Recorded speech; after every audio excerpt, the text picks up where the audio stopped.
Good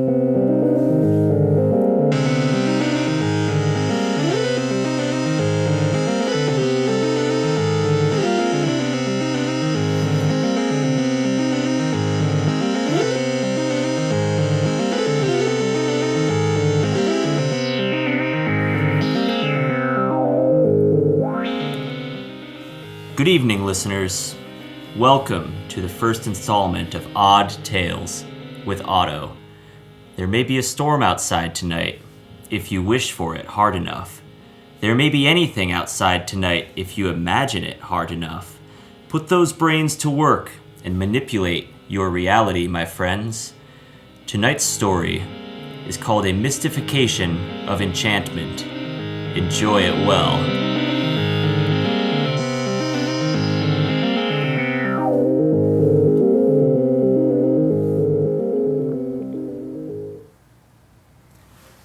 We open my heartfelt tale of heat and harrow with a scream. Ah! I set free a bellow, not unlike a respected Viking who, knowing truly that his seat at the head of the banquet hall table is well deserved and appointed, calls for more wine in his cup. My newborn, noisy child of sound scampers around the chamber I am contained in, echoing for a brief moment before accelerating through life into old age, where it presently dies off shortly after finding its way to my ear. I am screaming not for joy, but for sorrow and surprise, as my speeding vehicle has splattered a great many birds that were scared up from the side of the highway. A gory sight comes after, torn pieces of herons and grouses festooning my small craft like jewelry hung upon the neck and ears of a princess, rapidly defeathered wings of eagles and buzzards drifting in the slipstream behind, and all of the smallish songbirds and tweeters exploded into so many freckles upon the grill.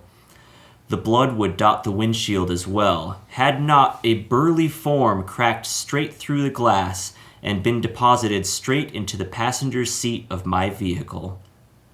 Autumn air and splinters of glass follow, both factors making my eyes squint up and let tears fly in shock.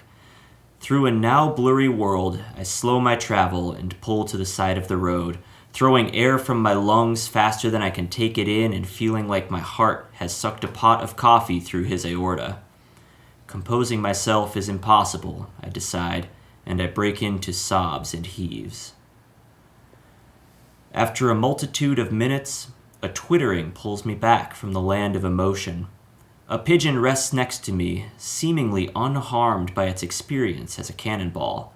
Every adjective that could be used to describe a pigeon should be used in duplicate for this beast. Its form was big, its abalone chest shiny, and its eyes beady. It seemed to be evidence of a creator, for it was obvious to me that some divinity had used their own hand in the creation of this loveliest and strongest of birds, the foremost example of a pigeon that had ever existed. In the same thought, it was obvious to me that they must still be a champion of this bird, holding it tight under the shield of their powers so that the creature not only was the singular, intact bird of the great flock of hundreds that threw themselves in front of my vehicle, but somehow unharmed. An aura must surround the critter, a protective charm of unimaginable luck. It stood upright on the leather of the seat and looked at me. It had an expression of deep thought, like the gears of its mind were whirring and putting a calculation into place, like it was trying to find just the right word to say to me. It did. "Hello," it said.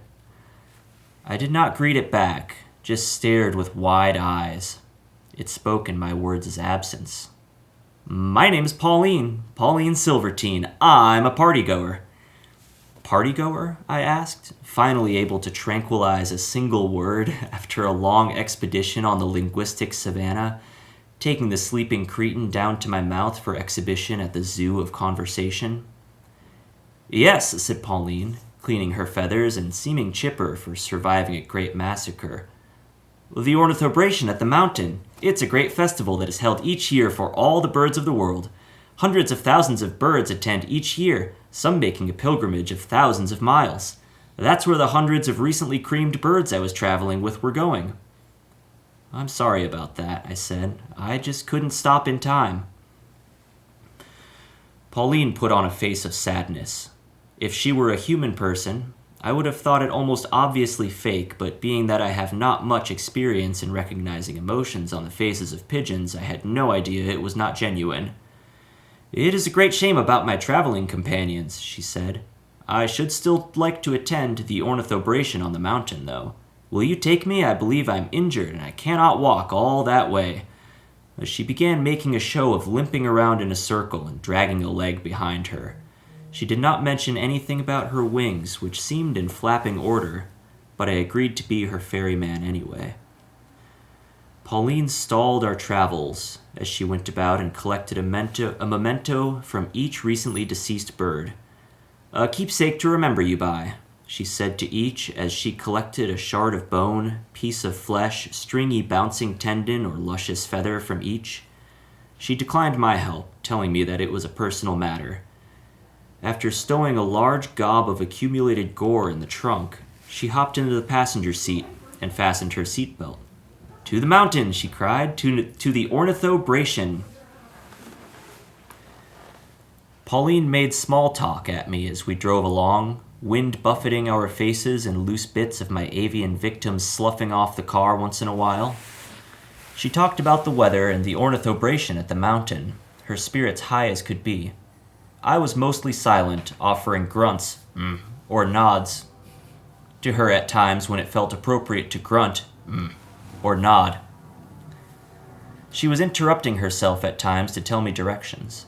She knew the way to the mountain by air, and made me take some off-road pathways through forest or desert to keep her on track.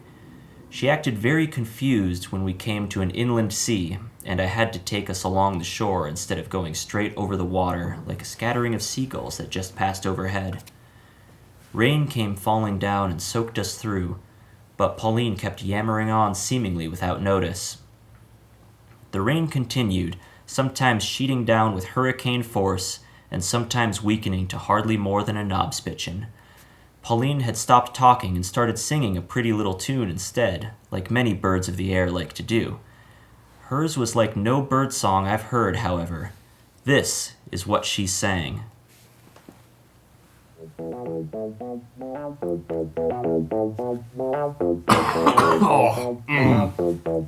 I am a stalwart little bird, bumping along through the cosmos on my quest. I sing this song to keep myself from being lonely, but only half-heartedly. Tra-la-la and Tweety-dee is what one might expect a sweet young bird like me to say. However, they would be wrong in both ways, for nobody knows that I am truly wicked in my soul. Now that last line gave me some pause. She would sing this, and then go into a chorus. Oh, eek! What a wicked little bird, they all say after hearing the first verse of my song, and they are correct. But nobody knows my truest secret that I will only reveal when the time is right. And until then, I will be the sweetest little bird until one knows me to be a wicked little bird, yes. Well, now I knew Pauline Silvertine to be a wicked little bird, but this did not change the fact that I was very far from home and had canceled my other plans, so I continued my charge as her chauffeur. The storm was beginning to kick back up in its ferocity, the sky darkening and throwing rain to a degree that I had no idea we were approaching the mountain until we were almost upon it. I saw its hulking form only in lightning flashes. Pauline instructed me to drive straight to the summit. That's where the ornithobration is, she claimed, though I saw no other birds. Traversing tricky terrain and treacherous trails, I crawled the vehicle up the rocky face of the mountain.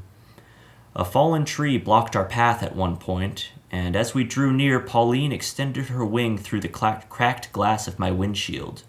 A bolt of kinetic fire spat with tenacity from her outstretched limb, launching the tree to the side of the path in a blaze. I did not think anything of this at the time. "Let's continue," she said, flashing me a grin. This I did think anything of at the time, since I had not noticed until now that she had teeth. Gritting my own, I pushed the go-go pedal down and we continued, like a cloverhead and a dandelion traveling inside the belly of a bunny as it hops across its meadowy feeding grounds. In this metaphor, imagine that I am the cloverhead and she is the dandelion. The summit of the mountain was a wide plateau, mostly treeless and rocky, with the farthest point from us illuminated by torches. A circle of standing stones with ancient runes carved on their faces stood inside the circle of dim light, and in the center of these a large wooden effigy of a pigeon stood mightily, its tawny beak pointing up into the rain. Pauline opened the door with a happy laugh, skipping her way to the trunk. I was now quite sure her injured leg was a ruse, and I was beginning to have my doubts about the ornithobration as well. She grabbed her recently collected globby ball of birdie gunk from the back of the vehicle and ran over to the altar, leaving a trail of blood and viscera in her wake. I followed, eager to cut my hands around a torch to warm my crisped joints. Pauline had already placed the assortment of detachments upon a dais at the feet of the large pigeon statue by the time I arrived at the circle. She launched a bolt of kinetic fire at it, setting the pile to smolder. At this sight, I thought it very strange that a pigeon possessed the power of kinetic fire. I had no time to wonder for long, though, for a letter was delivered. The mailman, unnoticed by me until now, had just put the envelope through the mail slot. He went whistling on his way, Pauline calling, "Thank you," after him. She opened the letter, and over her shoulder, I read this paragraph.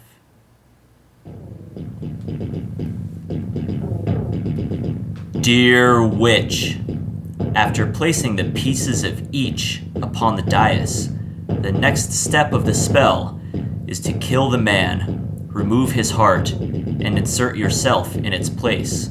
Signed, Wizard.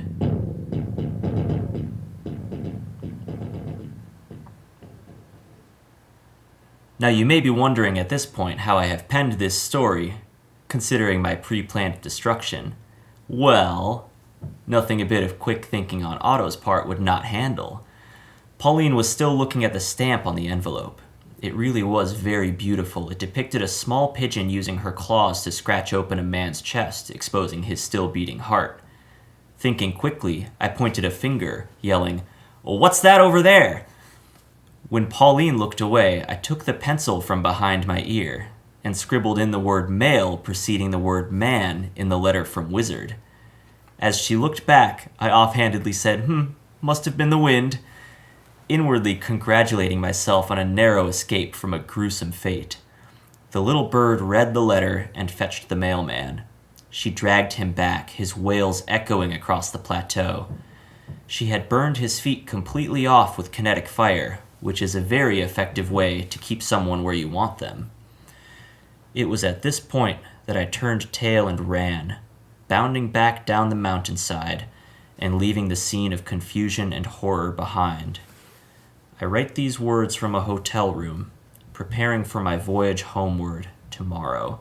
I do not know what became of Pauline and her victim, but I am sure that I want no part of it.